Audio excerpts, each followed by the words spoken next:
Good afternoon and a warm welcome to the Citizens Chat Show on Civic Space TV, streaming on YouTube. I'm your host, Judith Atim.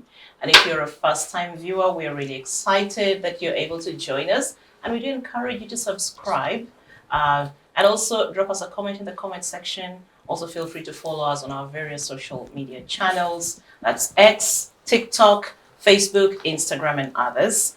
Our topic today is Mutwe, the UPDF, and civil liberties, examining the boundaries of military power. And joining me to discuss this important topic are my panelists from my immediate left, Dr. Robert Ojambo, head of the History Department at Kyambogo University. Good afternoon, Doctor. Good afternoon. A warm welcome to the show. Thank you. Next to him is Dr. Miria Matembe, senior citizen and seasoned politician. Dr. Matembe, always and a the pleasure. child of God. And Don't child ever of God. forget that. Sorry, Hey. my apologies. Welcome to the show. Thank you very much. I'm glad to be here. Thank you. Next to her is Honourable Odongo, member of the East African Legislative Assembly, missing in action a couple of times, but glad to have you this time around. Thank you so much, Judith, and I'm glad to be back. Last but not least, Mr. Joseph Ochieno, political commentator and UPC Ideologue. Always a pleasure having you on the show, Joseph. I'm delighted to be here, and it's good to be back.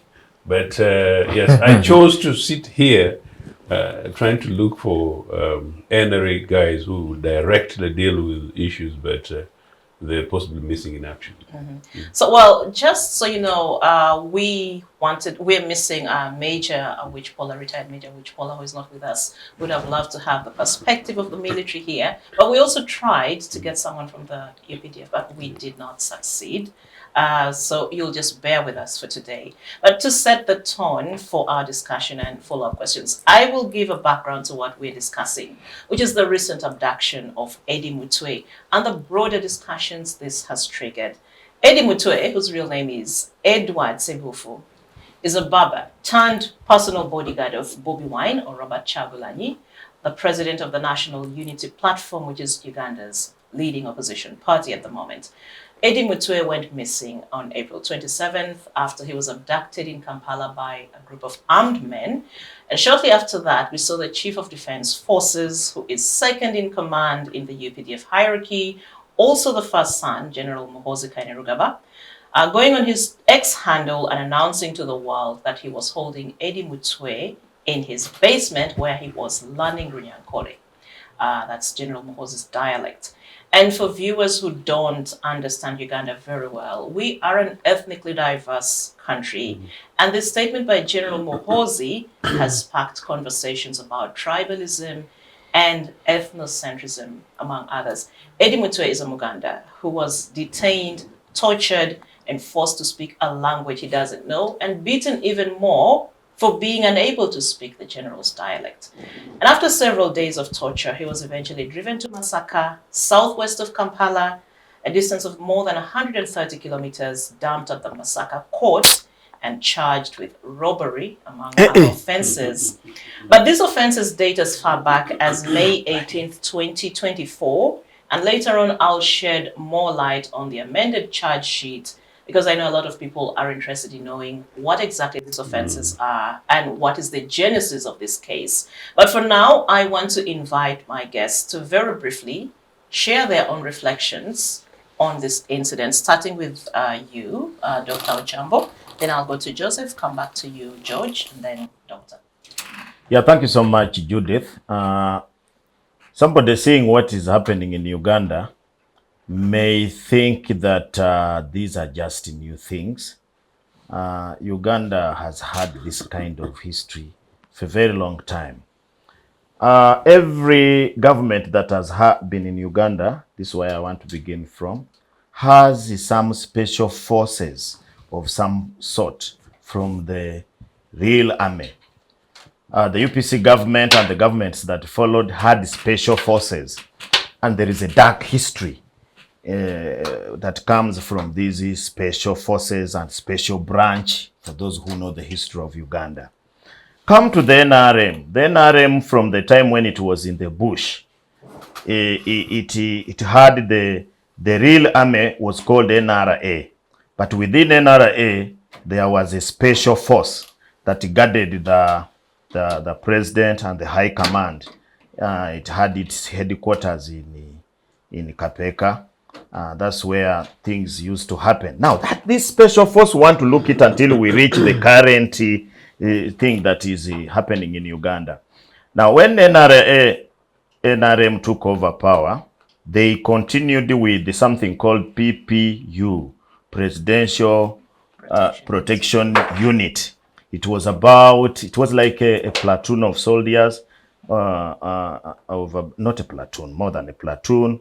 Then very quickly it changed to Presidential Protection Brigade.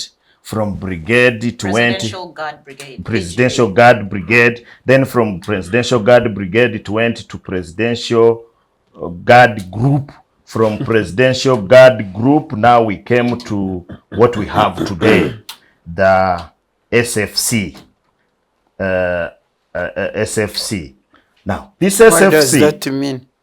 Special Forces Command. Special Forces Command. Now, Special Forces Command, unfortunately, is not part of UPDF. In fact, that is one of the amendments that they wanted to make in the amendment that was before Parliament, which was withdrawn, because the Parliament was asking, where does this draw its budget? But this has always been so. The purpose of these groups, if you can find out, in fact, they have an oath that they make out of the UPDF. They make an oath to protect the president, and they do work. In fact, their headquarters is not at the army headquarters. It is at Matembe for it.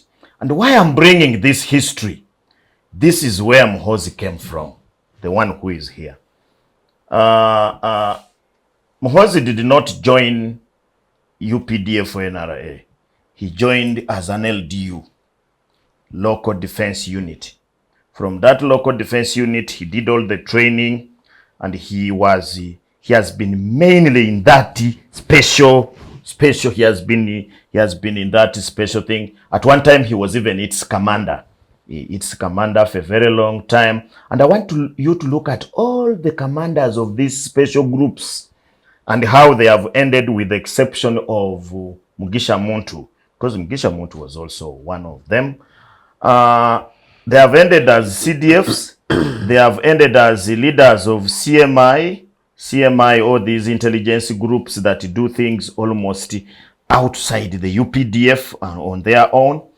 And because of that, they have a character which, in my view, the person of Muhoozi has failed to manage. Their work has been clandestine. You could remember the time of safe houses under the likes of Eli Tumwine and many other commanders of NRA and later UPDF, especially when we had that problem of the ADF and the rebellion in the north, in northern Uganda, where we had LRA. There are so many families that have suffered under these militia groups. Because for me, I call them militias. These militia groups, they have really suffered. For example, you remember the stories of Safe House used to look like they were stories you read in the movie, where somebody is picked, he's taken somewhere, he comes back, he's limping, he has no eye, and people pay the deaf ear and deaf eye on it. Now, recently, we came to see this when Muhoozi was brought very closely to protecting the president. The president explained, I don't speak Lunyankore, but the president explained that Muhoozi means a person who will fight for me. Revenge. Revenge for me. Whoever wrongs me, I have my son called Muhoozi. And when he made him the commander of a brigade that was protecting him, people said, this is a serious thing. Now the son is... and people made jokes out of it. Sometimes Uganda is a very funny country. People joke about the state and the government. And we thought that it was going to pass until the election of 2021, which they had a commando, because the president is the one who announced, I don't know whether it was approved by government, but there was a commando group led by then Muhanga, who is now the commander of the land forces, I think. Is he the commander of the land forces? Yes, General Muhanga. And this commando group, which was working closely with Muhoozi, who was then a presidential advisor on matters of he didn't have a position in the army at that time, did what had never happened in this country. Went into an election, people started disappearing. Some of them have disappeared up to today. The NUP 18 supporters have disappeared up to today. And there are those who were shot on spot wherever they were found, which was estimated by police, Uganda police, 50. But for me, I think the number was more than 50. Because in where I just stayed down there in Namugongo, we lost 4. I counted 4. And one of them was just a boda man, was chanting, during election, you are chanting. A man just came driving to that road, going to Jinjamisindye, and opened fire on them. And by bad luck, he was hit by a bullet. He had just dropped a passenger. And he was now chanting that their candidate was going to Busoga. The candidate was Noop. And the young man was shot. I got involved because this one was my person. So you see a group of people who were preparing themselves into this very complicated thing, but coming from the history. They feel they must protect the president. And this is where now we come to this issue. Muhoozi has been saying these things as jokes. And many people in the NRM and in the government say the young man is joking. Recently, he told them he does not joke. And I think he's right. He says anybody who attacks NRM and his father is going to be shown problems. And it happens. So people started disappearing.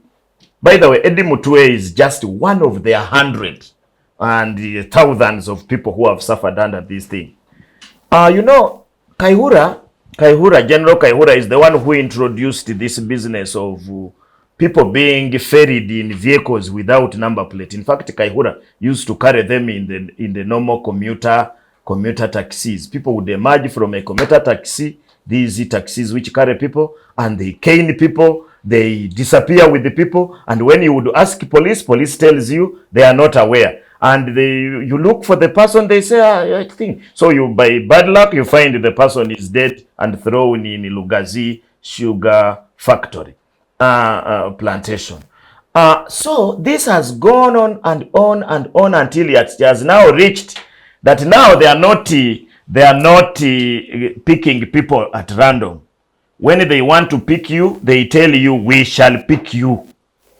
And they come and pick you and disappear with you. And they even now say, those days they used to deny. When you would ask, they would deny that we don't know. But now they are saying, we have him. And you see these tweets look like jokes. But the person says, I have never been a joker. So as I end, I think Eddie Mutwe's thing is just one of them, but is a plot to create fear. It is a plot to show people that they have power. Yoweri Museveni have always told people that is a dictator.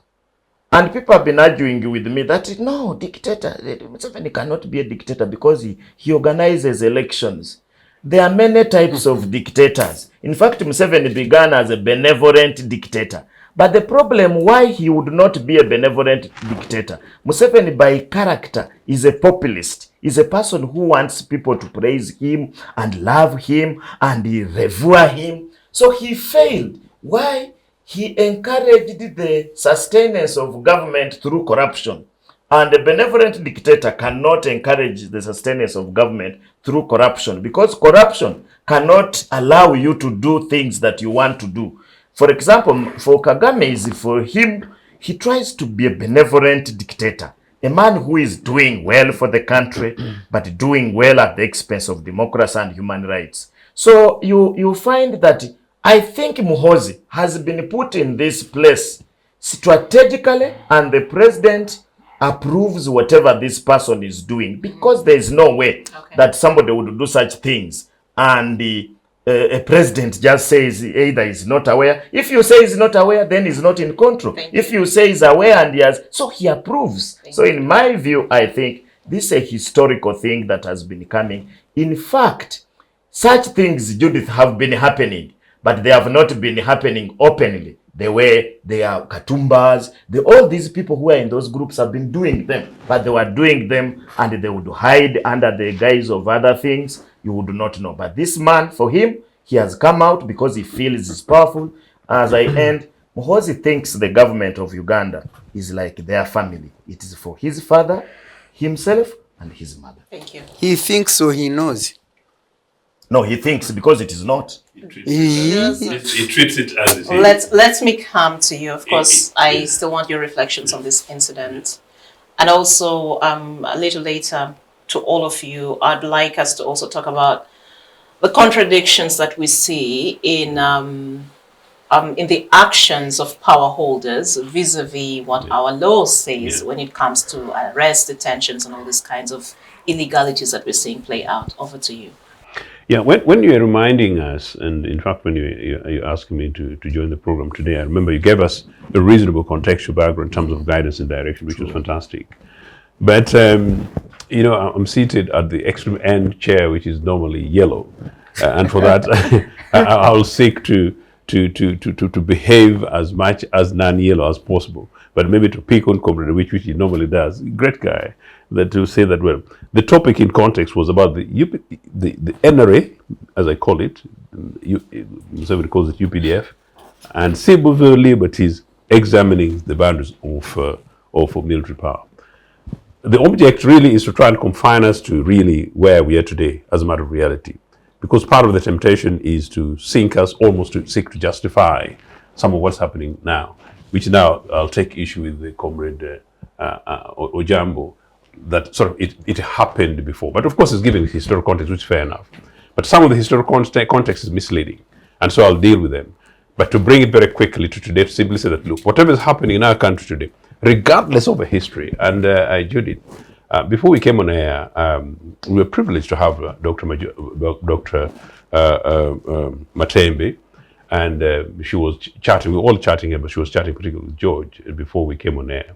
And part of it is about our history.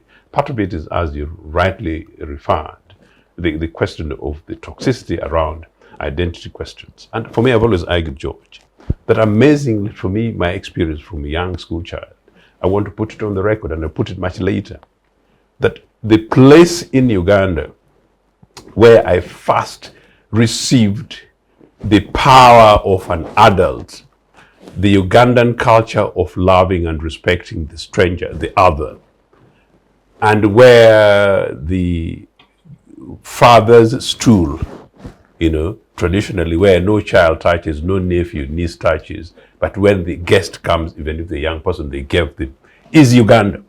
And the place where I first received that was from Ankole in 1984. I've told this program that once upon a time on my way to Katuna to visit my cousin, and I was on a trailer, and the trailer breaks down at the barracks in Barara, yes, and it fails to start, and it is drizzling. And for me, I'm a student. Naturally, Uganda, normally you'd see who a student is. And number two, you naturally, almost certainly, without prejudice to identity, know that this one is not from here. And in a constructive way, because we're all mapped up differently. This gentleman in his pickup stops, and guess what? As he's picking, some of the people, including people were waiting for a taxi and it's drizzling, picks me and puts me in front, the privilege of his car. And the next other person he picks, I wish Jesus. You know, these are guys that you want to make and pick and give a chicken, but really bless him and his family, whatever the case. And he picks a very ordinary woman with a child, very ordinary, and you know, social class business in Uganda, with a child, and brings us in front. Now the rest of the other people are left in the drizzling thing. The only reason this guy brought me up was, one, I was a young student, but two, genuinely because I was obviously a stranger. So he takes us to Mbara town, in between asks me where I'm going. I tell him I'm proceeding to Katuna to my cousins, and of course I'm a student and all this kind of stuff. The guy takes me to his home. I sleep at his home, and the following day he gives me Uganda's Those are the Banyankora, 20 shillings. Now that is the Uganda, that is the Munyankole, that is the Munyankole that I know. Well, right. Anyway, for fantastic reasons, I genuinely do not know Mutwe. Thank you, Jesus. But I know the Republic of Uganda. So that really broadens the context. But I can also tell you, I have said deliberately, George, the first girl to whom I wrote a love letter, of course, was a Muganda. Namusisi, fantastic, beautiful, but these love letters of primary schools, you know what I mean? So where do we go? I want to meet Namusisi. And Jesus, I can go on and on. You are right. About the Republic of Uganda that I know and that I knew. And the time when it came for me to leave home, my mother refuses me to go to nursery school, and my mother refused me to go to stay with my brother studying in Bali. Working in Bali at African Textile Mill. And I studied in Nagongera. The first time I'm leaving Nagongera formally is to go to Miria. Now, looking for schools. Those days, as you know, you take schools on the basis of your popularity and national things, whatever. Me, I want to go to St. Mary's Chisubi because my cousin went there. But thankfully, I knew I could go anywhere. My mother wants me to go to Toro College, St. Peter's, because it's a local school, it's near. They can come and see me. My head teacher says, no, you will go to Miria. Tells my mother, no, he is meant for Miria. He is Miria. Look at, and then I start life. And then when I go to Miria, and by then, I think this is again for the first time, a group of Jap friends of mine, including somebody with whom I came with from Nagongera, felt that I was hanging out with too many other children. I hung out with every Ugandan citizen on the basis of the spirit with which we engage, including academia. This is what brought me up. This is my republic. You are right. No. Then I can tell you guys, then we deal Luweru, then you see what happened, then Uno Muchori, then all this other thing. You guys, I don't genuinely believe that this is the conversation we should be having under Mr. Museveni's regime. And certainly it should not be something that is derived from his family. Now that said, special branches and special forces, my history is myself might more political. In the 60s, we did not have special forces to my knowledge. But the special branch that you're talking about, for the record, was police special branch. And for the record, Judith, you're the journalist can check. Uganda's special branch, Uganda's police detective, that's how they call them. They're amongst the best in the world. Certainly amongst the best in Africa. In fact, one time I met one of the retiring special branch personnel working at the Electoral Commission, I think in 2010. He told me that for them, they were trained to the level of, is it CIA or the FBI, something like that. Professional police detecting crime. That was what they were. Granted, Amin created a state research bureau, just talking about the name things. But then fast forward to special forces. In Obote 2, the special forces was created in 1982 as a paramilitary police, meaning a police unit. And thankfully, I got a document that advised on the formation.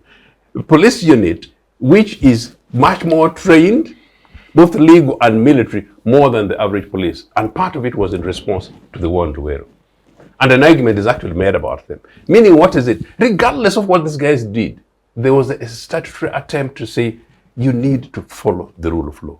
Of course, there are experiences in all cases, where, of course, I talk like this in the Robot 2. One, of course, people from 1966 will have an experience, from 1967 will have an experience. All these things are there. But in context, that is what it was. Now, the presidential escort unit, meaning the unit that protects the president, happened to be related to the wife of Obote 2's chief. He was merely captain. And it was merely unit. Now we have a whole army. So this is now the broader context. So you can see Museveni's object and intention. So the head of the unit actually died a major, merely a major. Now we have a unit, meaning a whole army. I don't know at Obote 2's time where any member of the presidential escort unit, whose job it is to protect the president, vice president, and diplomatic teams, not ministers, would get involved in what Mahosi and his group are doing. These are the contexts, Then fast forward to where we are. what exactly is going on? You know, Muhoozi's statements are so shocking that I wonder, what is the motivation? The Eddie Mutwe thing is a scare not for opposition, but it's a scare for the Republic of Uganda.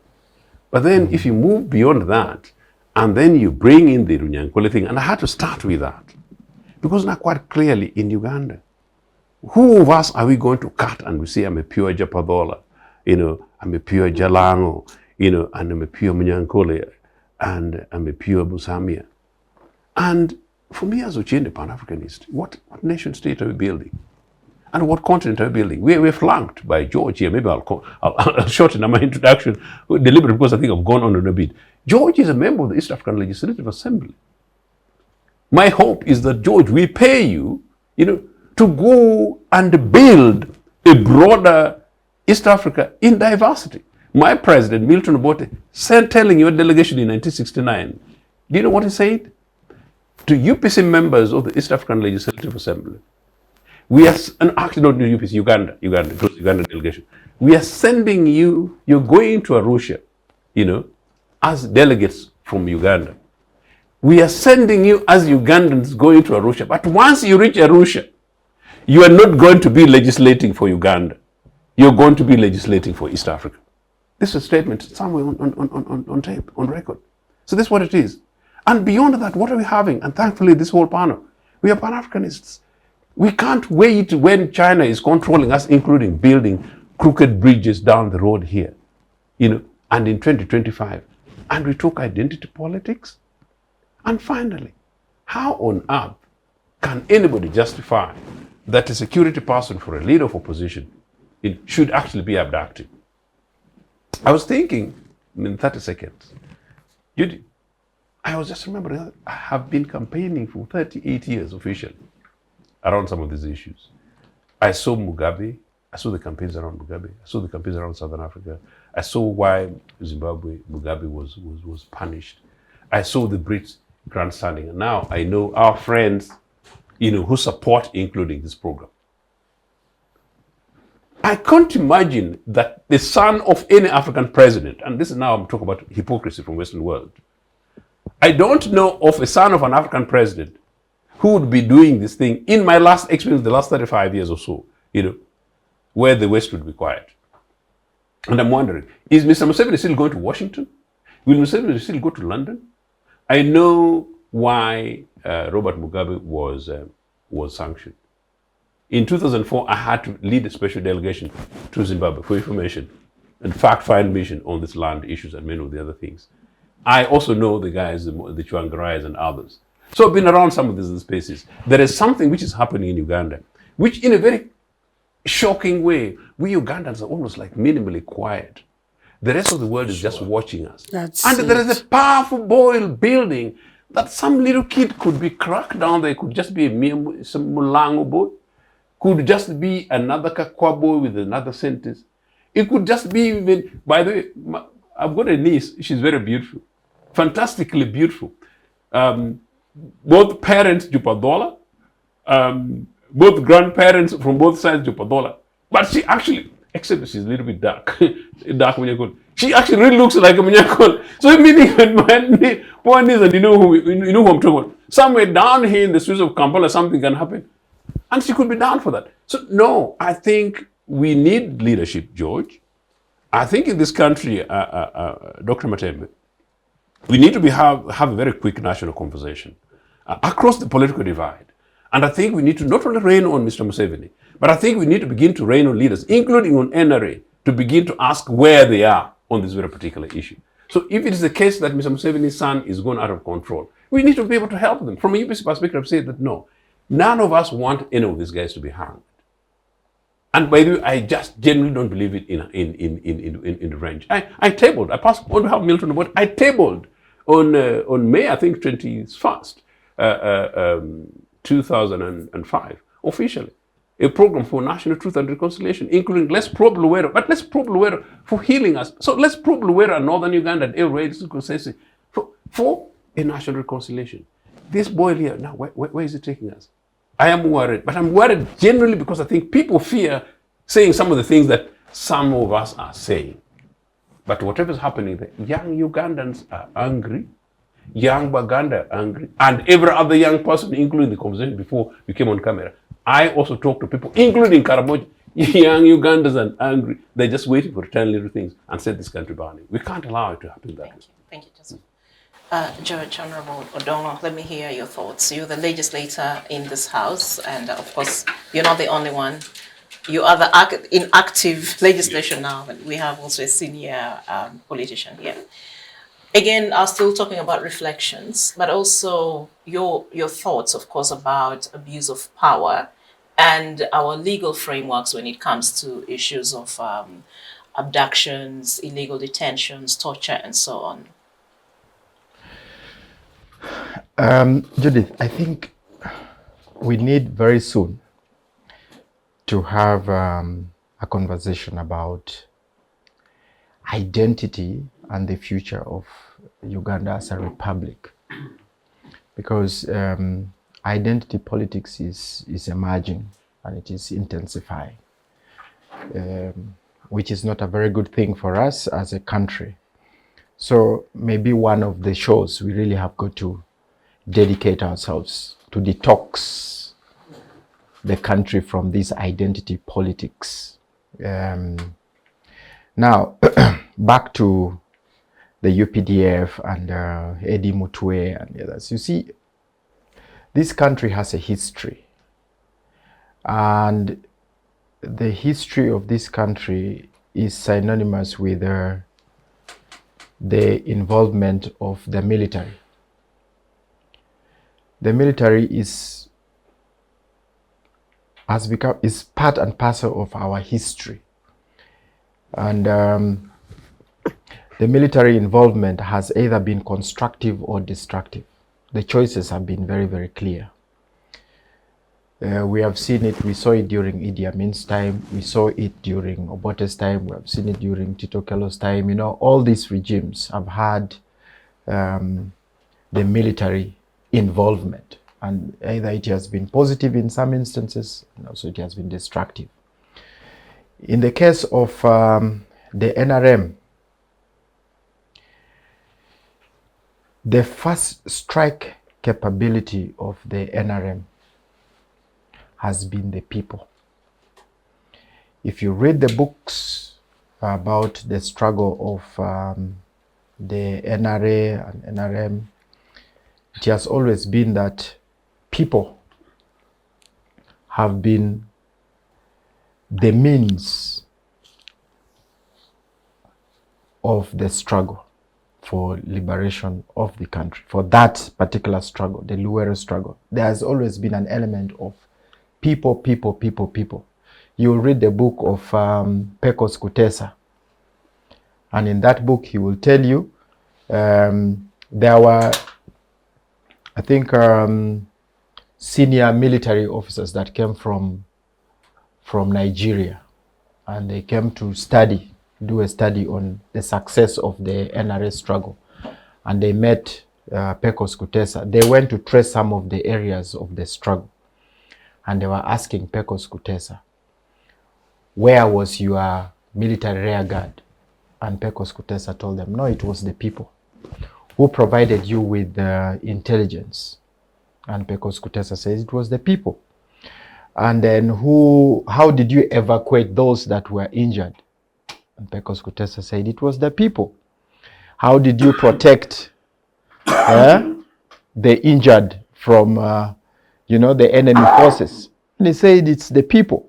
So basically, the people, are the DNA, became the DNA of that struggle. So the moment you lose that first strike capability, which is the people, then you lose the character of the struggle, and you lose the credibility. And you see, the UPDF is built around, the credibility of the UPDF is built around how it has interacted with the people. you know, and it has done that over time, historically. So it became genuinely the protector of the people. And when the Miria Matembes were in the CA, they chose to call it Uganda People's Defense Forces, as opposed to the National Resistance Army, to remove the rebel character in it and to embrace its new identity of saying it should be the protector of the people. That is the character of the UPDF. And in its DNA, it has people in it. Now, an institution goes through different, you know, is affected by different contexts. Our context keeps changing. Also, the people who lead those institutions keep changing. What usually makes these institutions stand out is the character of those institutions. So if the UPDF in its character projects itself as the protector of the people, it respects human rights, you know, it's a defender of Uganda by its own name, Uganda People's Defense Forces. The moment it loses that complexion, then it reminds us of the destructive nature of the military, which becomes part of our past, like during the times of Idi Amin and so on and so forth. So we have got to be interested in seeing that this UPDF, okay, reclaims its space, because it's losing that space, that credibility space, as the protector of the ordinary citizen. You know, it is losing that space where, you know, if you see UPDF officers, people would run to them because they knew that these are people who are going to protect us. In fact, there was a time when people even used to fear the police more than the UPDF, because it had that civil-military relation, you know, which is part and parcel of the UPDF. So, when I see what is going on, when I saw the pictures, the videos of Eddie Mutwe, and then I follow, you know, the sound bites, I follow the text, you know, that is coming through, and I'm not seeing a text from the UPDF, okay? I'm not seeing an official text from the UPDF that gives context to what is going on. I feel like they are losing the cutting edge. They are losing that credibility that has sustained its name for a long, long, long time. And I have said this openly to many of my colleagues who are in the UPDF and who are in government, that, you know, we have got to be deliberate about the conduct of our military, both overt and covert. It's very, very important, because, you know, the state institutions are just as good as how much support they have from the public. The moment you withdraw that support from the public, from these state institutions, they no longer become institutions. They are completely hollow. So UPDF still has an opportunity to reclaim that space. And human rights, you see, there is a whole unit within the UPDF that deals with matters of human rights. How that unit functions is something that we need to find out. And in fact, Judith, I think, other than looking for a spokesperson in future, I think let's be deliberate and try to look for the head of human rights of the UPDF, because it's there. There's a whole unit that deals with matters of human rights within the UPDF. Because the pictures that we are seeing, the optics are not very, very good. Now, there is also the element which Comrade Ochieno you talked about. It is the amplification of identities. You see, ethnicity is a very delicate matter, particularly in our country, because we have so many ethnic groups here. And history has shown that many times we have tended to look at every government in terms of a certain ethnic group. Irrespective of whether you are part of it or not, they try to say, this is your government, this is your government, this is your government. That only works to, perpetuate a certain cycle of violence, and which is not good for our country. And I think that here we have our elder, Dr. Miria Matembe, who has gone around this country, I think during the time of the constitutional making exercise and the mobilization of women. And mobilization of women. And they were talking about it. And they have also been very active in the Situation Room, immediately after the elections. There is always that period when we do analysis and try to heal the country from the political tensions here and there. And the message has always been that there is only one country that we have, and we must jealously protect it, irrespective of our political persuasions. So, Judith, the law does exist. There is the UPDF Act, okay, that provides limits and defines how the military conducts public, whether, yes. So its engagement with the public is regulated by a law, which is the UPDF Act. The police as well. There is the Police Act that also regulates the conduct of the police. So matters that are out of the purview of the military are supposed to be handled by the police. So in this case, if there was a specific matter arising from the conduct of Eddie Mutwe, okay, if indeed the UPDF was involved in the arrest, then they should have handed it over to the police. The police should have gone ahead to do its investigation, and it is then the police that brings the matter for, prosecutes such a case in a competent court of law. But I think the manner with which it has been handled is a bit, is not just a bit, it's very shabby. And it is, no matter how you try to justify it, it's unjustifiable.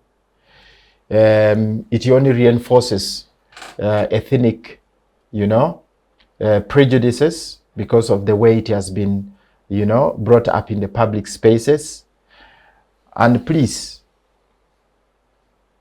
we have got to speak out on some of these things and be very, very responsible in the way we communicate in the public. So I think that the UPDF has its work cut out when it comes to how it communicates to the public, how it manages, situations like the one of Eddie Mutwe. And I'm hoping that, the adults in the room can speak out within the UPDF and also in our own public spaces. As for NRM, you see, NRM as a political organization has not weaned itself from its original character as a liberation movement. And Do you know, recently there was the party from Kenya, UDA, that came to do some bit of benchmarking, and I interacted with them at the NRM Secretariat. And I remember the Secretary General, who is my colleague in EALA, saying, we have come here because we appreciate and we love the way the NRM has been able to sustain power for this long time. So would wish to have UDA to hold power, for a long time. And says they have come here and they want to study the NRM so that they can be able to replicate it in Kenya. So I told him, I said, in my comments, I mean, the Secretary General and the others, the Comrade Awich was there, and I said, well, there are so many things that you can learn from the NRM, but there are also some things that are very distinct between between UDA and the NRM, and maybe political organizations in Africa. You see, the uniqueness of NRM is that it has a Veterans League. I don't think there is any political organization in Uganda that has a Veterans League. Why does NRM have a Veterans League? NRM has a Veterans League because it has within its ranks those that served within in the NRA that were part of the struggle in Luero. They have retired, okay, but they carry on that unique identity as those who struggled, okay? So NRM has a Veterans League. Can these voices speak out? Because the true character of the UPDF, the true character of this liberation movement is getting lost, okay? And we are beginning to embrace a different complexion. And that is not very good for the country because it takes us back to the 1970s, to the what, and so on and so forth. So can we reclaim that space and begin to speak out so that we can be able to project a political organization that has steered this country and is credible enough to talk about peace and security as the dividends of the struggle. Thank you, Honourable Odongo. Doctor, So I want to come to you. I want to come in right now because I've listened long enough. Please. And for me, I don't want to come in to talk whatever. I want to face the situation as it is. Because when we sit here, we debate as if things there are not painful, and we look into the history and that kind of thing. You are looking at the military in relation to human rights and what is happening in this country, if I can summarize it that way. For me, as a person who embraced NRM with all my heart, with all my everything, because I perceived it as a body which had come to deliver us from the sufferings we had experienced. Some of us who experienced, I see him talking of Miria, good times, where there was no Achori, no Nyankwere, no whatever. But people, the Banyankwere will come, everybody like, oh, they're happy to see them. We have seen this country suffer.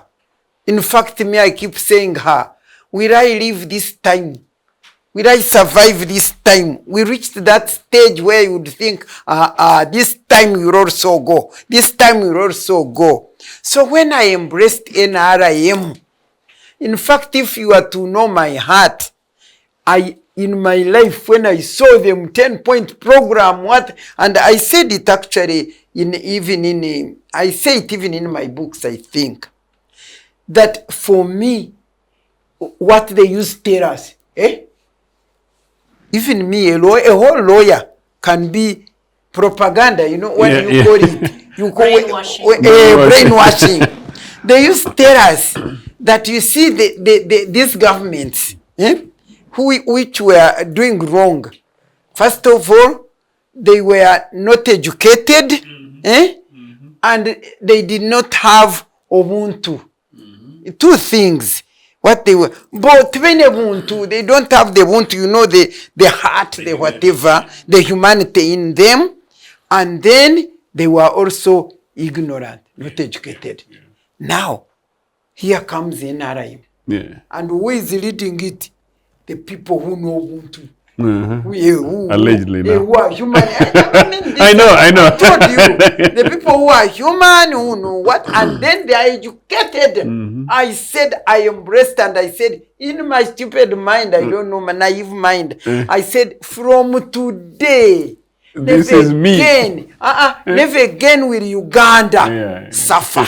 Me, my heart is Uganda. Yeah. I said, from today, never again will Uganda suffer. Because we have got the right people who are going to establish what should be established. And then we shall never go again into fighting and suffering. That was me, my naivety that took me there. And I want to tell you that I got that book, the 10-point program, and I read them. First of all, I practiced whatever was in that 10-point program. And then I spread it everywhere. That is my beginning of this NRM I'm telling you. And therefore, when I see what is happening, not only am I embarrassed, not only am I ashamed, but I am so broken-hearted that things could come this way. And that's why in my book, the last one which I published in 2019, The Struggle for Freedom and Democracy Betrayed. In the last conclusion, I was saying, wait. There is no more shame. There is no more sense of shame in Museveni's government. You are going to see brutal at work, brutality at work. That was in 2019 when I published that book. Now, what are you seeing? I'm a prophet. I want to thank the Lord that he made me a prophet without me knowing. Amen. Because for sure, from that time, no shame. People are shameless. And it is brutality at work, as I said. And this is the context in which we put this thing. And for me, what I see, the other day people were interviewing me, that what happened, that President Museveni, did all this when for you expected. Because the first thing, apart from the north, where people suffered, where actually suffered, apart from that, here, the rest of Uganda, you could say, yes, Uganda was picked from a ditch and it started moving. Now there was what happened. For me in Runyankore, we have a proverb which says that the thing which you love most makes you drop what you already have. You drop what you already have and you pick what you love most. That's what happened to Museveni's government. Because I'm not an inside there to know whether he originally had that evil, wicked heart. But because me, I saw him like this, I interpret it to be, when Museveni reached here, and he loved power, when power entered his head, and he loved power more than his vision for the nation, he dropped the vision and picked the love for power. And that's why me, I say, I'm not going to say, the law, the whatever. When we're making the constitution, we're telling Ugandans, for the first time, Ugandans are having opportunity to make the foundation for their nation so that we can build Uganda on the foundation into which we have contributed. That was the whole thing. That's why everybody came out. And we came out with this wonderful constitution. You wouldn't say it was, when you make the law, once it starts working, then you see where it has not worked, then you amend accordingly. But I tell you, when we came out with that constitution, we were so happy. And I want to tell you the truth, that President Museveni, he himself told me that, you know what? The biggest gift I will give to Ugandans is a constitution, a good constitution. Because I was conversing with him and saying we are not getting resources to work to do the constitution. He said, And he ordered people, we must get resources. And when we delivered the book and he was so impressed, now I came to find out that President Museveni did not know the difference between a constitution and constitutionalism. He was looking at a book, the things written in a law in the book, but he never considered constitutionalism.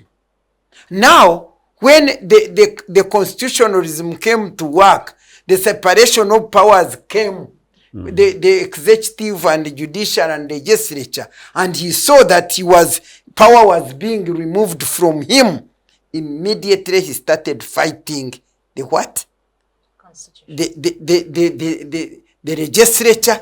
He started 6th parliament. You remember how he condemned this, how we are thrown away all these 6th parliament, the Kazora, the whoever, the Ben Watcher, the Ogaro, 6th parliament. Because that's when he learned that, he even said, what do you mean a constitution is a mere paper?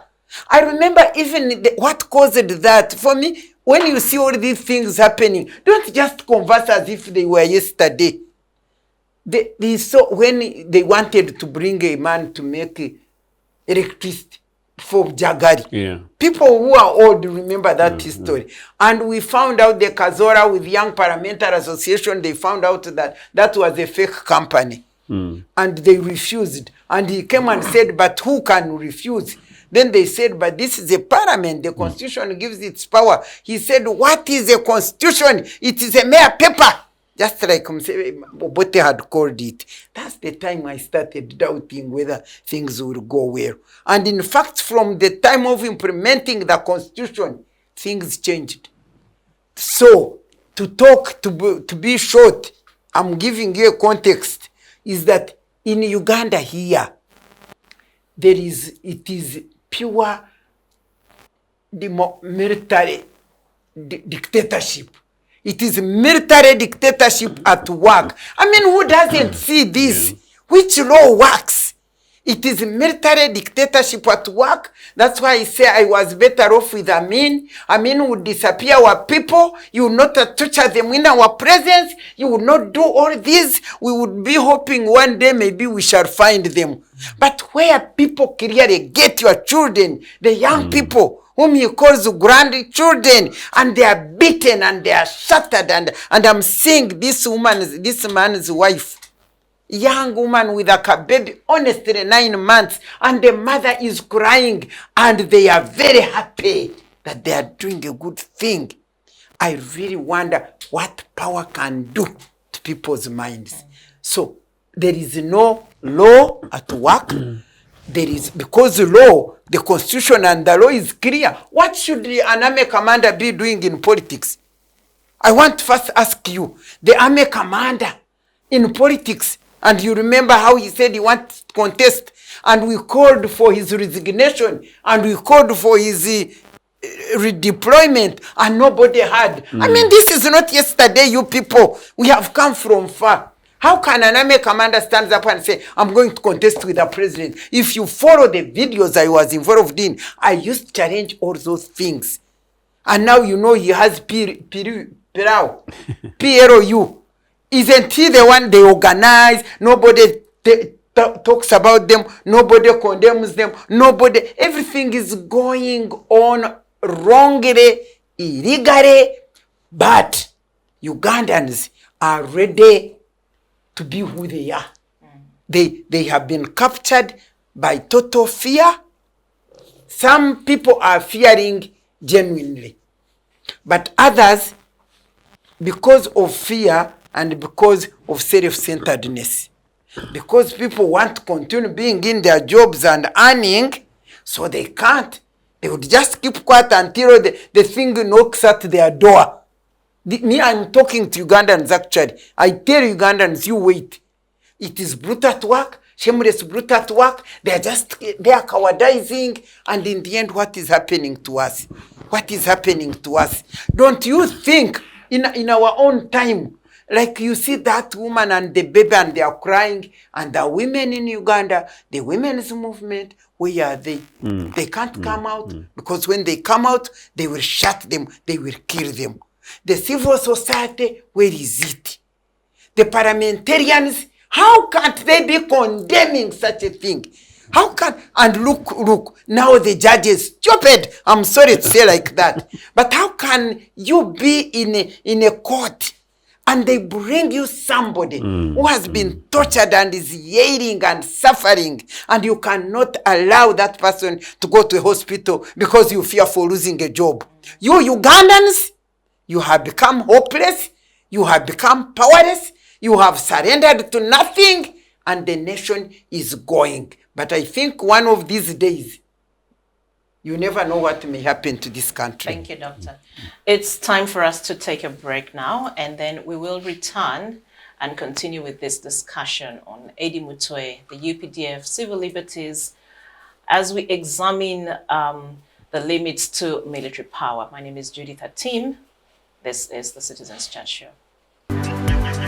Digital rights are those human rights and legal rights that allow individuals to access, use, create and publish digital media, or to access and use computers, other electronic devices and telecommunication networks.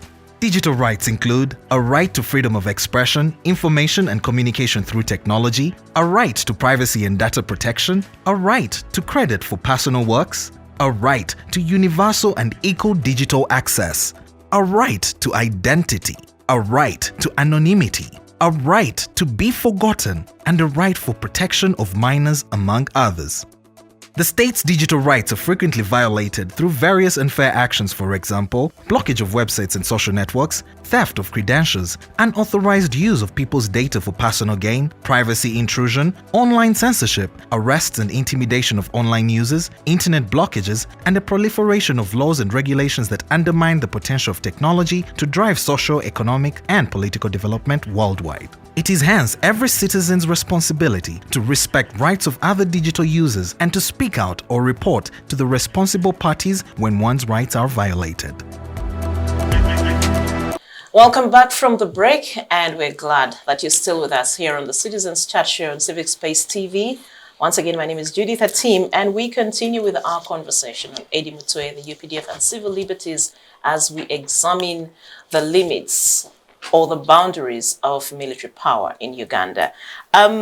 Earlier in the first segment, of course, I promised that I would read the charge sheet, because I'm sure a lot of you are probably wondering, why is Eddie Mutwe in court? So I'm just reading this article, which I picked from the Independent Online, courtesy of URN, and it talks about the charge sheet, the amended one, in which Eddie Mutwe was added to the list of 3 other members of National Unity Platform Party who were charged in February by the Masaka Magistrates Court. So the charge sheet is dated May 5th, 2025, sanctioned by Caroline Muchala, Detective Superintendent of Police. And in the charge sheet, Eddie Mutwe is charged with aggravated robbery as the first count, 4 counts of simple robbery and assault, occasioning actual bodily harm, contrary to the Penal Code Act Cap 128. So all these charges apply to 3 others with whom Eddie Mutwe is jointly charged, and these are Achileo Chivumbi, a 42-year-old businessman, driver, and resident of Nansana East 2B zone in Nansana municipality, who is also the prime suspect. The other suspect is Robert Mugumya, a 31-year-old businessman, resident of Nakuwade zone in Wakiso district. The other suspect is Grace Wakabi, also known as Smart. He's a 36-year-old driver, a resident of Nansana East 1 zone in Nansana municipality. So on the charge of aggravated robbery, prosecution alleges that Chivumbi, Mugumya, Wakabi, Eddie Mutwe, and others still at large, on May 18th, 2024, at Manja village in Luengo district, robbed a journalist identified as Margaret Kayondo. They robbed her of a green sweater, mobile phone handsets, Camon 12, purple in color, worth 730,000 shillings. Prosecutors also contend that immediately before or after the said robbery, the accused persons threatened to use weapons such as short knives, sticks against Kayondo. On the 4 charges of simple robbery, prosecutors state that on the same day, Chivumbi and his co-accused robbed a Tecno Spark 8 phone and a jumper, all valued at 400,000 shillings, from another victim identified as Drake Lubega, whom they also reportedly used actual violence on. Another victim, Rogers Murungi, is alleged to have been robbed of a mobile phone worth 470,000 shillings and 200,000 shillings cash, a national identity card, all valued at 870,000 shillings. Another victim, John Mukalazi, was robbed of 200,000 shillings by Eddie Mutwe and co-accused, whereas another victim, Haruna Sekito, is said to have been robbed of a mobile phone, a Tecno Smart Pop 7 worth 320,000 shillings. It's also alleged that Chivumbi, Chimera Ibrahim, Eddie Mutwe and others assaulted another journalist identified as Zainab Namusazi. They caused her actual bodily harm. They reportedly used violence on all their victims. So these are the charges. And this is the genesis. Of course, the question is, did Eddie Mutwe have to be assaulted by the SFC, abducted and tortured and then taken to court? And that's why we are examining the limits to military power. So, gentlemen and doctor here, let's continue. Of course, the implications of these actions by the UPDF, including the CDF, on the rule of law and democratic principles in Uganda, that's one of the issues that I want us to talk about in this segment. Also, the chain of command and accountability within the UPDF, which I think, Dr. Matembe, it's something that you wanted to talk about. Who is liable for all this? Who do we apportion blame when it comes to these excesses that we are seeing being perpetrated by high-ranking officials in the military? You know, Judith, we have three problems in our country today. Dr. Matembe talked about an elaborate process that came up with the Constitution. And she rightly said that there is a difference between having a constitution and then the practice of constitutionalism. In fact, my government has failed in the former. Yeah, they emphasize the constitution, but constitutionalism, you don't see it. Because one of the issues we have been discussing on this platform is the separation of power and duties by different entities of government. In Uganda now, you don't know who does what.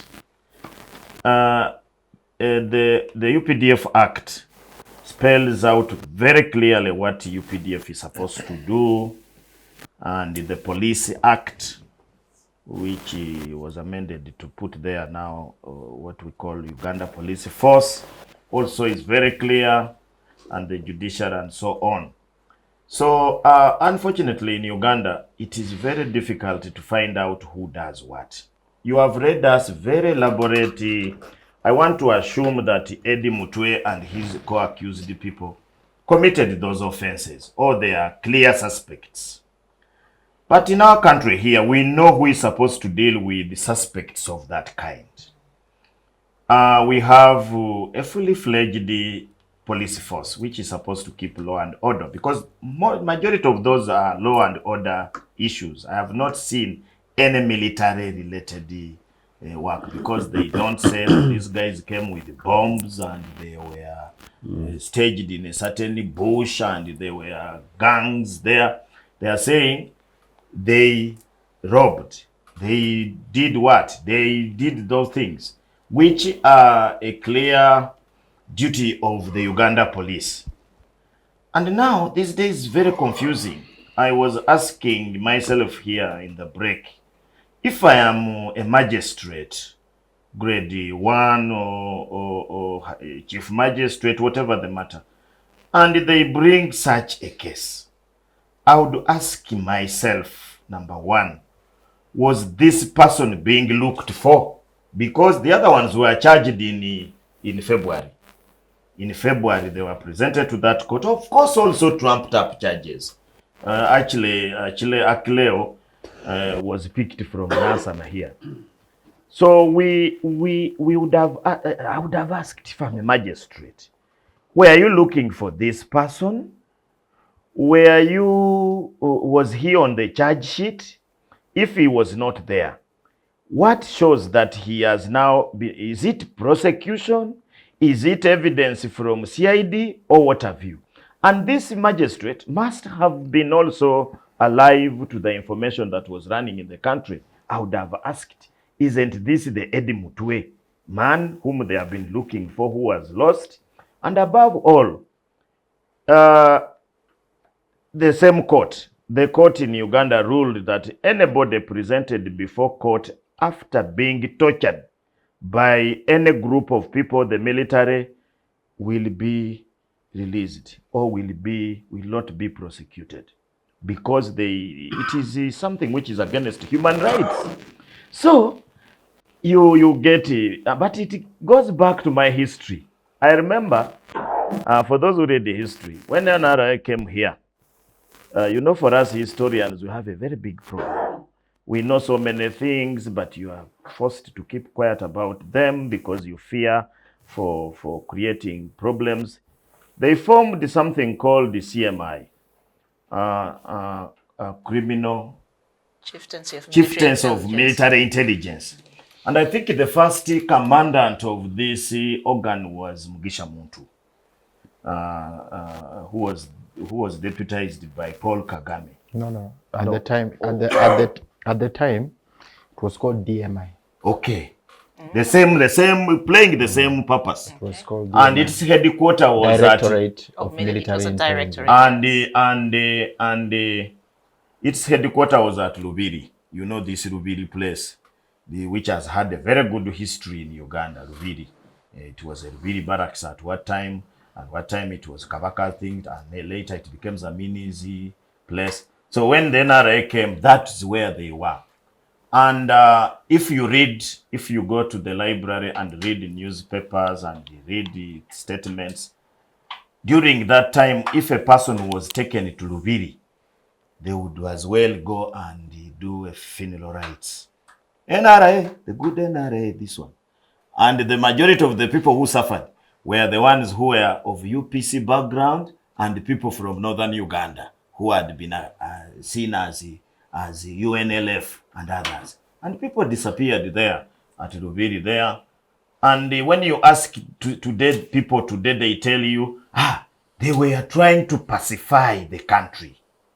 So could we say that now again in 2025, the UPDF or whatever group is doing this thing is pacifying the country? Two, the politics and the military.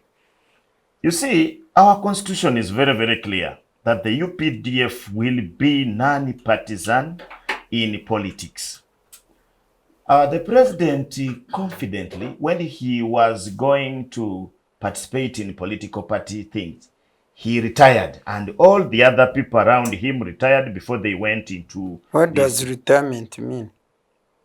In my view, he retired from the army and went into now active politics.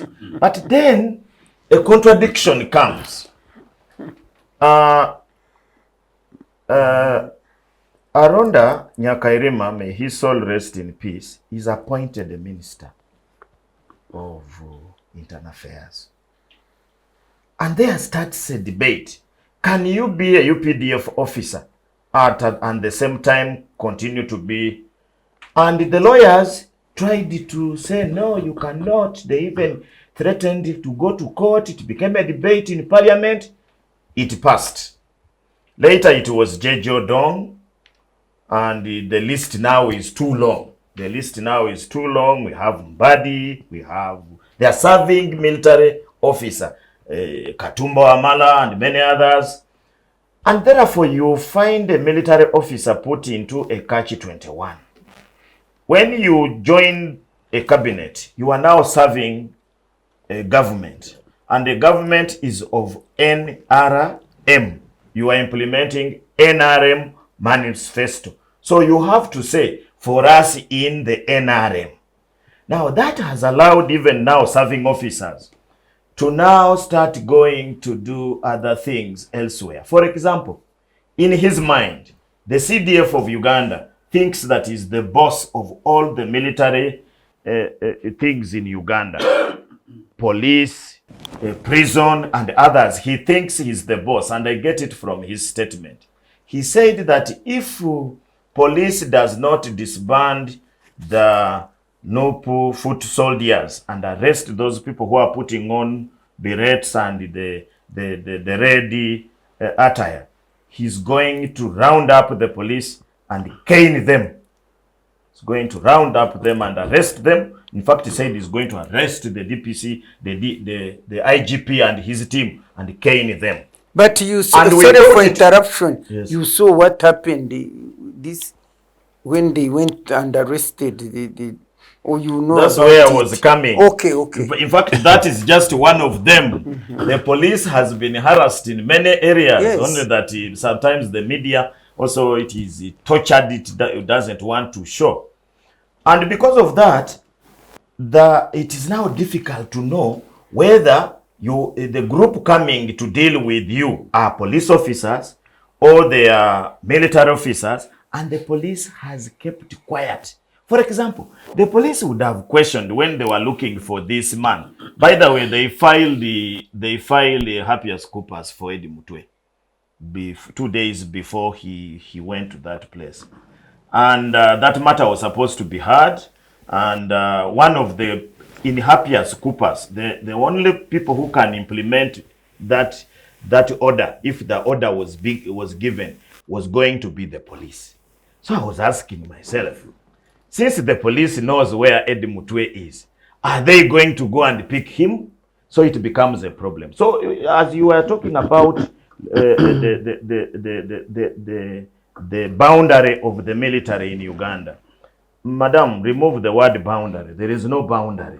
There is no boundary. The military now can do anything, can go into politics, can go into police work, can go. There's no boundary because the law says that the police law says that the police is the one which is supposed to invite the military in case they need some support. They are supposed to invite them to give them support.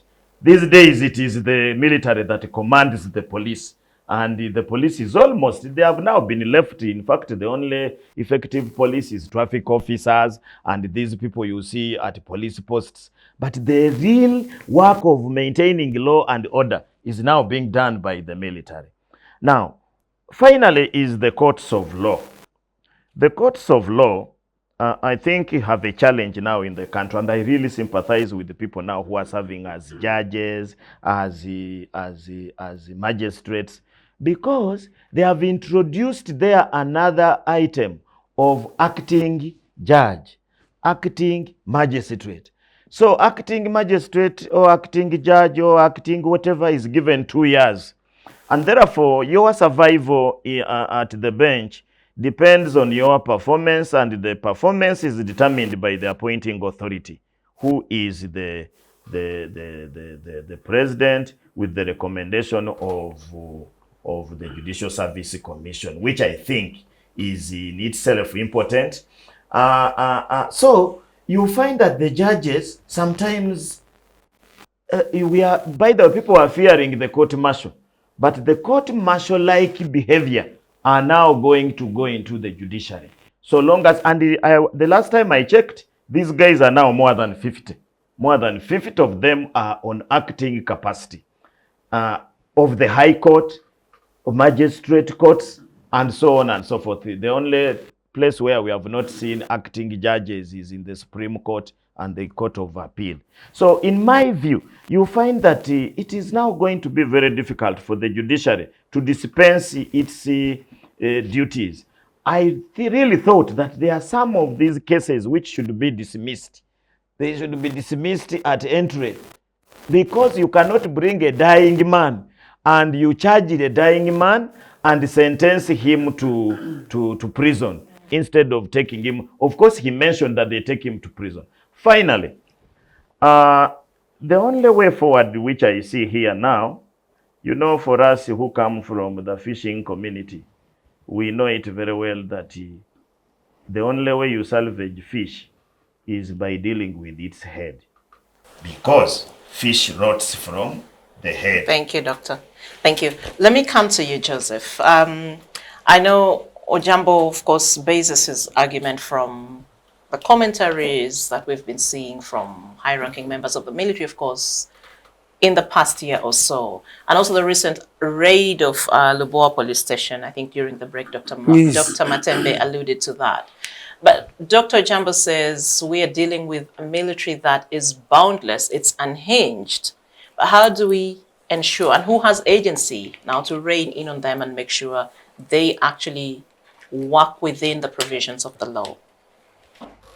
It's a very difficult question for me, particularly as somebody who has been consistent about this regime, that since January 1986, we've had effectively a military come one-party state, and that the attempt, including at the constitutional making process, was a genuine attempt by a cross-section of Ugandans to try and create something civil out of it.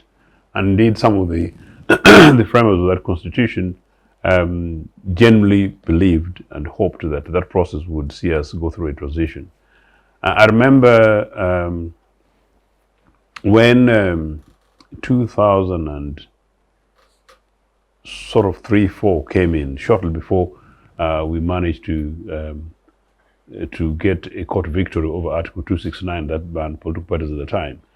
I was having a conversation with a Western diplomat, and who shocked me. At the time, I was very confident that Mr.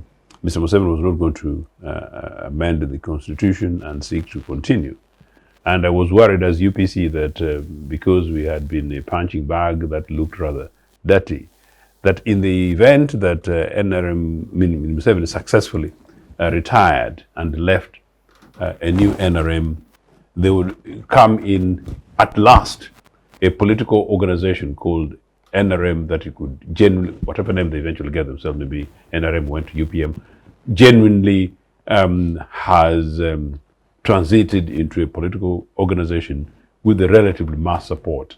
And I knew that as UPC would be playing a catch-up. This Western diplomat told me that, Joseph, you're absolutely wrong. And this was in his office.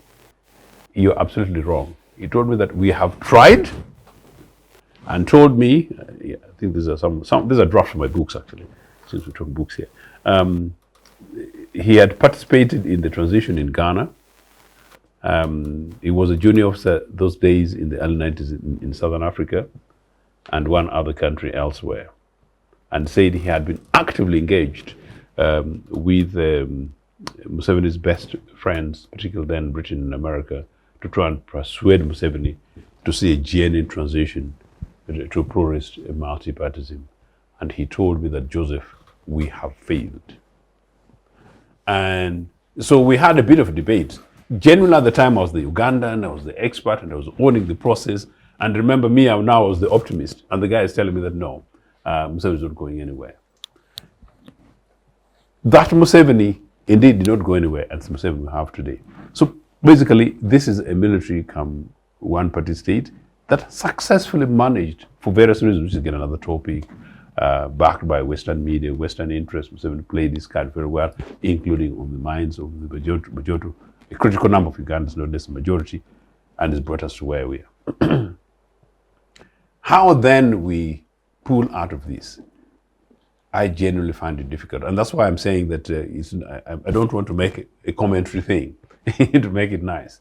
It's an honest thing that actually, the nearest I hoped for was a conversation in which we don't see Ed Mutwe, we don't see Kawempe, we definitely don't see Kasese, we definitely don't see 2001 elections, we don't see 100 million to legislators, we definitely don't see Pineti, we don't see Atiak, we don't see Roko. And that we see a genuine attempt. And you know, you try, you don't have to do very well. But it's a genuine commitment that you're trying to build infrastructure, you're trying to build education, you're trying to reconcile, you're trying to be the head man and or woman in the room. And maybe you try and then you hit back and then you say, I've tried. All those are absolutely absent. At some stages, I said, I was telling you guys when we threw in the mantle of National Truth and Reconciliation Commission, where I remember we were saying, and these are very coded words coming from us, very coded and deliberate, that we are giving you opportunity for soft landing, for example, to Mr. Museveni. And interestingly, he's used this word somewhere, and I don't know whether, we were providing soft landing.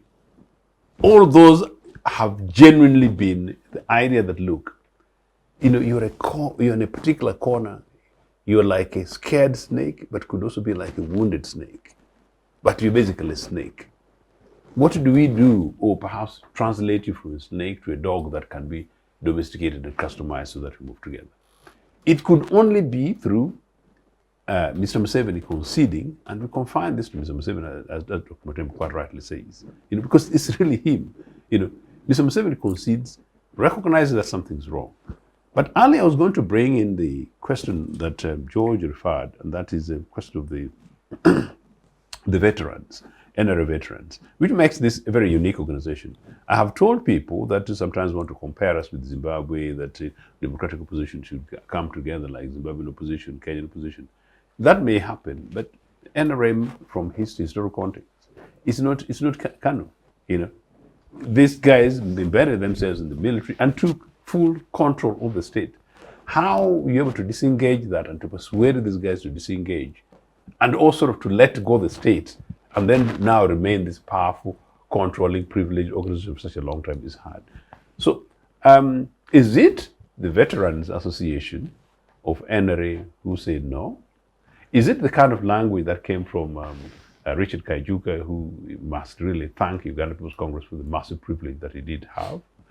In Zimbabwe, the ZANU-PF Veterans Group, George, is a very critical organization. Mugabe respected them and feared them.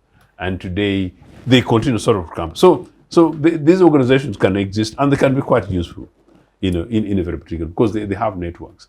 So the NRA Veterans Organization is very critical. What do we do? I also suggest that during the Kawempe by-election, I called out my friend and brother, Jacob both. But I know Dr. Matembe will simply say I'm just wasting time here because these guys don't hold power, which is possibly true. But in theory, maybe a Minister of Defense who claims sometimes that you go to church on Sundays and you do God, say that, well, consciously, morally, perhaps I can't do this, I let go.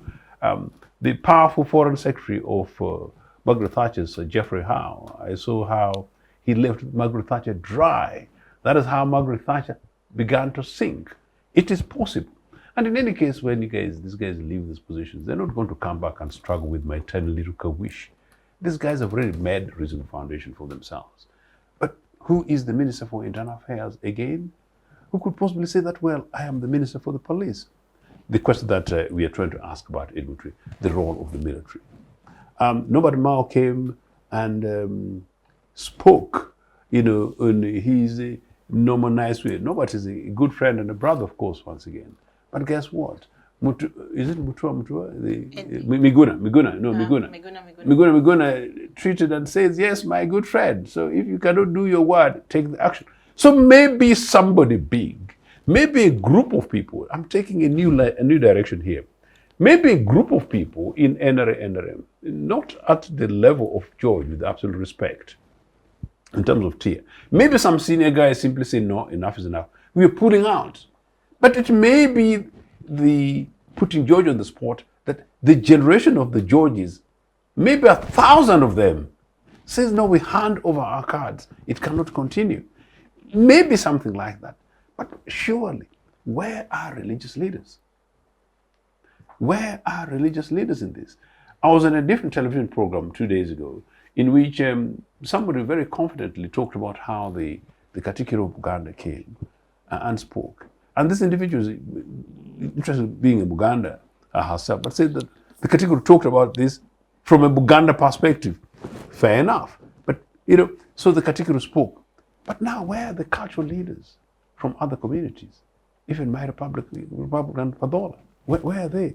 Maybe these are the things, the people we want. Maybe the people who hid Museveni in Tororo, hid Museveni in Bale, and then he invokes them once in a while. Maybe 3 of them ought to come out and say no, in a manner in which Museveni possibly get the surprises. I genuinely don't know. But in the absence of that, the alternative is the democratic opposition to mobilize and organize. The alternatives are the civil civil society organizations and leaders to come up and simply say, no, this cannot continue. And the alternative is to redouble our efforts.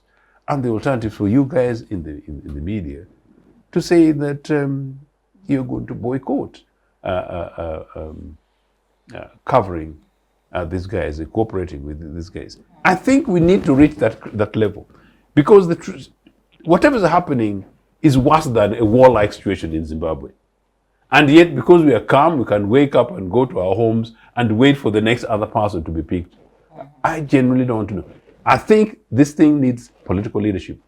With that political leadership comes from the NRA veterans group, a sensible man and a woman in NRA currently critically present. You know, the Miria Matembes will be called the angry ones, those ones who are out. You know, the crying fraud because you're already out. You know, she's a no. Everybody knows I cry right for the people. No, what I basically mean here that that because Miria Matembe is already out, so maybe all those ones just quarreling whatever. I'm just trying to those guys who are right still in there. You know, maybe a critical number of them to be able to do that. Thank you. But someway somehow, today is Friday. I hope on Sunday, finally, every church in the Republic of Uganda says no, enough is enough. Let's try that. Forget about those Mercedes-Benz vehicles and those trucks that are given to. Those are our monies. And by the way, if you do God, the new Pope is coming. Just think about it. Thank you, Joseph. Let me come to you, George. How do we restore sanity, or who will be that voice of sobriety to actually help this country correct course? Well, every Ugandan and every citizen should really become the voice of conscience. But I think there are people who have very special places and whose voices have more traction. With all due respect to all of us in our different positions. But I think there are those whose voices find traction to the right places. And those should stand up and be counted. You see, I have attempted so much not to go into the merit of the case of Eddie Mutwe or the others, because I think that this is a malaise that is, affecting our whole, and what you see there are very symptomatic, and those are very bad signals. Now, if you are in a space where you do analysis, then you should be looking at this as early warning signals. And therefore, you should be raising some red flags. You should be piecing together, collating some of this information and saying, the trajectory doesn't look very good. And therefore, we must begin to build and come up with an antidote. So that's why I'm actually glad with the statements like what you referred to here of the Honourable Kaijuka during the memorial, when there was a memorial lecture for the late Eria Katagaya, when he said, some of us who are ready of this generation would like to have a one-on-one conversation. You see, there is what is popularly now known as the correct fora. So you may speak and it's not in the right fora. And I think most of us are captive to that kind of culture that has grown over a long time. I have raised this, and I think some other people have also raised it, to say, you see, NRM as a political organization has got to recapture its how could I describe it? Because it used to be a very vibrant political organization where internal dissent, even where internal contradictions, yeah, people would debate. But excuse And, me for people interruption. You see, people misunderstand. They don't understand that the NRIM, National Resistance Movement, was a different kind of body from the National Resistance Movement Party. The two are very different. The one you are talking about is that one which I told you had a vision and was ready to make Uganda a better country and build it. Down the road, the leader of it dropped that, picked the personal ambition, and therefore the current NRM party is not the other one. It is not driven by service to the people, changing the nation. It is driven by ambition, which is self-centeredness. That's why you don't see those members who are in the NRM ministers or whatever. That's why you can't see them talk. For us, because we were driven by nation Uganda as against, make it better, as against where we are coming from, we were on that, you know. But this one, people don't know. They say, Matembe, come back. Go back where? I have never been to them. I have never belonged to NRIM party. It's very different. It's driven by different things. We, the Matembe, the Kazora, the Muntu, and the like, we are driven by service to this nation. So, you continue. Because you are going to describe that vibrant thing, and I'm telling that one is no more. Please carry on. It belonged to them. To us, who had the purpose-driven life for Uganda and Ugandans. But I still think there are people who still bear and share in the same vision and spirit. That Let them shout and talk, or resign and go home. Why are they there? George. Okay, sorry, but I brought that information out today. Yeah, so you see, but it's good to have institutional memory because it helps us to recalibrate.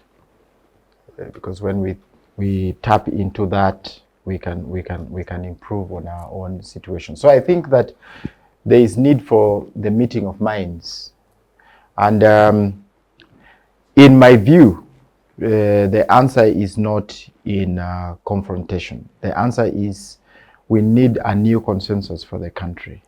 And that consensus has got to be generated, you know, through active conversations like these ones.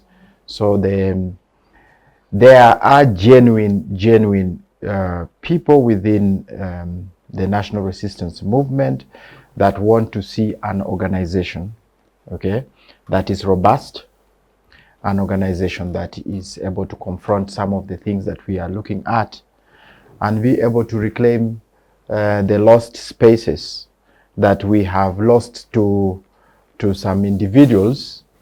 And I think also that because the party in itself has not actively, you know, gone out to mobilize and make people to appreciate the history of this political organization and the history of the country in itself. You see that we can have differences in our political persuasions, but there is one thing that we should all be happy about, that, you know, we can defend our constitution, that human rights, you know, are not for any political organization, not for any tribe, not for any religion, and so on and so forth. And these are the things that I feel we should. So your question is, where do we go from here? Mine is to say we need a national consensus, and we need a certain conscience, you know, and people in leadership to speak responsibly. This is not the time, okay, this is not the time for political correctness. this is actually the time for us to say we can, you know, do A, B, C, D, and continue to have a country that is in a growth trajectory. There is nothing, we have not lost so much. I think there is still space for the likes of Miria Matembe to make a contribution, for the likes of Ochieno to make a contribution, you know. We are making even right now. Yes. The thing is to galvanize that now, to galvanize that and make sure that some of this, there is a critical mass of people who will have impact. So this is really where we should be going. Yes. Thank you. Dr. Matembe. When I come in, how did I want to come in? I want to come in by saying, we keep saying we, who are we? Here we are saying we. Because I want to tell you that in 2011, the Church of Uganda, the Interreligious Council, decided that we need peace in elections. And they decided to participate by choosing observers for elections. And I was one of those people that Archbishop Orombi chose to represent the Church of Uganda on that Interreligious Council. Actually, he was telling me when he gave my name, they said, this is a politician. He said to me, I know Matembe as my Christian person. Put politics aside. Anyway, we participated. We traversed the country. We talked about peace. We preached peace until eventually the elections came. We observed. I remember I was placed in Western region in Kabare there when Hope Mwesige was fighting with the other woman, and who is this Sabit also. There was going to be chaos, but I kept there. I kept calling them. I kept telling them, peace, peace, peace, peace. Like one time we did in a women's situation room in Kenya when Odongo was contesting with the other one. So we saw what was going on. When we came back, we held a national conversation dialogue. And in that dialogue, we came out with two things. One was to choose to constitute an elderly, a body of elderly. Because we said, Museveni, nobody can advise Museveni. The parliament cannot do it. It looks to him for winning votes. And then the cabinet or whatever. Then we said, but then he's going to be deciding alone. Therefore, we need that category of people who retired, civil servants who retired peacefully. They don't need anything. And we were asked as members to choose. I remember I went to Ankore, we nominated people, every region we nominated. And that's when we constituted that Elders Forum to be chaired by Justice Ogora. The moment the forum started, we called President Museveni to actually, close the thing. Even at the closing, he was abusing us. Because the bishops are saying corruption, you are giving vehicles. He said, I'm the fountain of honor. What do you mean I'm the fountain of honor? And some of us walked out in disgust. So, as soon as we read, we are constituting that thing, Elders Forum, to intervene, that all the time when the parliament and the executive is in fire or what, they should get access to the president and guide us, people who have no personal interest. Immediately we closed off our conference. Ogaro was appointed that as the chairperson of the Judicial Service Commission, and that was the end of Ogora. Justice Ogora. President Museveni has a way of demobilizing. We, the parliamentary alumni, we have tried twice to constitute ourselves into a body. We say we served. Yes. We can be in a body and speak against these wrongs and do what we tried twice. The first time, after that, he appointed all those women and men into ambassadors, others, the NRM Special Secretariat, Special Advisor, and so on. The latest one, and I told them at Silver Springs we are forming, I said, you people, you insist on me joining you, but I know they are going to buy you. And down the road, I was seeing on our chat, congratulations, Domo. Congratulations at Tuheire. That girl at Tuheire was the convener. I said, I called, I said, I see people congratulating. What is happening? What's going on? Say now, I'm You the, know, I'm the you treasury, see? I'm the assistant treasurer in NRM, and Dombo is the spokesperson. And I said, you fools, didn't I tell you are going to be bought? So I'm telling you the strategy, if you people don't know. So he buys them. That's why I was saying self-centeredness is crucial, is the cause of our problems. People are looking at themselves, those who are capable of talking and saying, no, this is not right. They are looking at what they are earning. They are looking at their jobs. And Museveni has really maximized that. Now, that was one part of our conversation, with the church, what we came out with. The second one was we proposed a dialogue, national dialogue. We are talking about this. Since 2011, we have cried out for a national dialogue.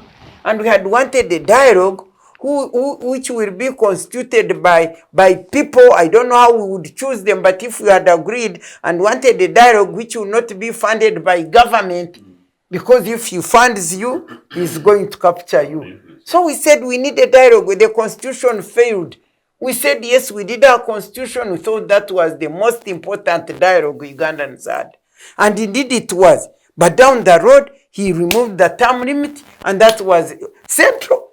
You see the selfishness, the self-centeredness, power, driven by power. He removed the term limit. And in fact, by the way, if you want to know, after removing the term limit, he called us. We people who had parted with him. He called us, that Kejuka you are talking about. Matembe, Kategaya, Kejuka, Mushega, where is? We had 3 meetings. The third one, I was not there. The first one, the second one, and the third one is when after elections. He was telling us whatever we had disagreed with is over now. We were disagreeing on removal of term limit. Now it is finished. So I looked at this man, I said, do you understand what they call a principle? I disagreed with you on principle. You can't say come back because we have finished. He wanted us to go back and we move on. So what am I saying by telling you all this history and so on? This man, for me, I do not see anything in the physical. I have clearly said it. That in the physical, to see President Museveni leave power. And now that he has turned it into a real personal family matter. Did you see it in your food? I know. Last night I was seeing, yesterday, during the day, I was seeing his brother. Salim, sir. There. With border, training border. All this is about the family and taking over Uganda. So Uganda right now is in the hands of the family of President Museveni. You know that. Even those who become ministers or whatever, they go to Sarim Sari. They have to go and bow in Guru, where the other places where he goes, Kapeka or Guru. That's where you have to go to bow. The vice president bows there. Everybody bows there. They all bow there. So, for me, I'm saying in the physical, there is nobody who will come and say, President Museveni, please leave Uganda so that it may be well. But I want to clearly say that in the spiritual, God is the creator of Uganda. God is in control. God is in charge. And so, what am I telling Ugandans? Cry out to God. If you are talking of a church may be people who don't even hear God hears.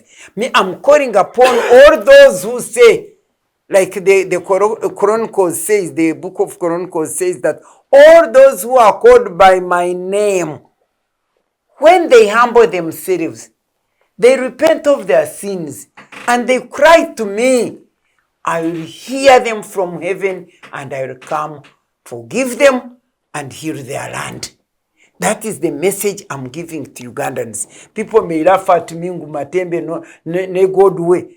I mean, the truth is that I have tested the truthfulness and faithfulness of God as a person who was thrown in the dustbin after serving 30 years, and I go, no pension, no nothing, and I had nothing, because for me, I was serving the nation. 20 years ago up to now.